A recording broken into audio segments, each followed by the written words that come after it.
एक दिन में IBM गिरता है 13%। ज़बरदस्त तरीके का डाउनफॉल, ब्लीड कर जाता है, लोगों के बहुत सारे पैसे नुकसान हो जाते हैं और फिर से AI फियर आता है। और ये AI डिस्रप्शन की न्यूज़ के ऊपर मार्केट लगातार, खासकर US मार्केट लगातार गिर रहा है, पिट रहा है, पिटाई चल रही है IT शेयर्स की।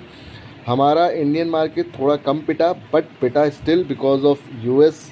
ये सारी न्यूज़ ड्रॉ डाउन होती है, ग्लोबल है वो, उसका एक इफ़ेक्ट इंडियन मार्केट में देखने को मिल रहा है। बट ये हुआ क्यों है? देखिए, होता है क्या है कि AI एंथ्रोपिक जो है वो लगातार डिस्क्रिप्शन न्यूज़ लेके आ रहा है, लगातार वो कुछ ना कुछ नई टेक्नोलॉजी एडवांसमेंट्स लेके आ रहा है अलग अलग कैटेगरीज में, चाहे वो लीगल सेक्टर रहा हो, फिर फाइनेंशियल सेक्टर रहा हो। उसके बाद अब वो फिर से लेके आया है कि भैया मैंने IBM जो कोडिंग टेक्नोलॉजीज़ को यूज़ करता है, जो स्ट्रैटजीज़ को यूज़ करके वो कोडिंग करता है, उन कोडिंग टेक्नोलॉजीज़ और फ्रेमवर्क्स को उसने क्रैक कर दिया है। और इस वजह से IBM में इतनी तेज़ गिरावट देखने को बढ़ती है और उसका असर बाकी के इंडियन मार्केट्स के IT सेक्टर्स में भी देखने को मिलता है। लेकिन यार, इस चीज़ को समझो, क्या ये आगे भी कैरी फॉरवर्ड होने वाली है?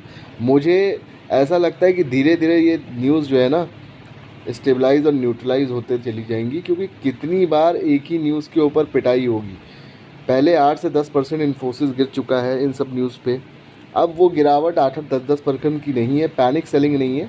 ऑब्वियस सी बात है, दबाव व प्रेशर तो रहेगा, बट मुझे लगता है जब भी अब ये गिरेगा 5% 4%, तो वहाँ से एक रिबाउंड्स भी देखने को मिलेंगे, क्योंकि लोगों को समझ में आ गया है कि AI को लेकर मार्केट में फियर नहीं है। हाँ, थोड़ा सा डर ज़रूर है, करेक्शंस ज़रूर हो रहे हैं मार्केट में, क्योंकि जिस भी कंपनी के अगेंस्ट में, जो भी कंपनी उस पर्टिकुलर सेक्टर में लीड करती हैं, जिसके अगेंस्ट पे नई टूल्स एंड टेक्नोलॉजीज़ डिप्लॉय हो रही हैं AI को लेकर, उन सेक्टर्स की उन सेक्टर्स की जो लीडिंग कंपनी होती है उनको थोड़ा असर ज़रूर पड़ता है। बट मुझे ऐसा नहीं लगता है कि इंडिया की ट्रेडिशनल कंपनीज इन सब चीज़ों को बॉयकॉट करके चल रही है AI को, वो कंडीशनिंग कर रही है। AI समिट इतना बड़ा इंडिया में हुआ है, पूरा ग्लोबल स्तर पे उस न्यूज़ को फॉलो किया गया है। इन्फोसिस ने ऑलरेडी एंथ्रोपिक के साथ टाई अप कर लिया है, बिजनेस सेंटर डेवलप कर रहा है मुंबई में। तो इंपॉर्टेंट स्टेप्स लिए जा रहे हैं। मुझे लगता है अगर आपको इन IT सेक्टर्स में इन्वेस्ट करना भी है तो go with SIPs in the IT funds, जिसमें डाइवर्सिफाइड वे में आपका फंड लगेगा और आप SIP के थ्रू उसमें पैसा लगाओ, थोड़ा थोड़ा पैसा लगाओ, एग्रेसिव कहीं भी मत हो, स्मार्टली प्ले करो और हर डिप पे बाय करने का प्रयास केवल फ्रेमवर्क्स के थ्रू करिए, फंड्स के थ्रू करिए, ना कि एग्रेसिवली इंडिविजुअल कंपनीज में लगाइए। वीडियो अच्छी लगी हो तो प्लीज़ लाइक और शेयर करिएगा और कमेंट करिएगा और चैनल को लाइक जरूर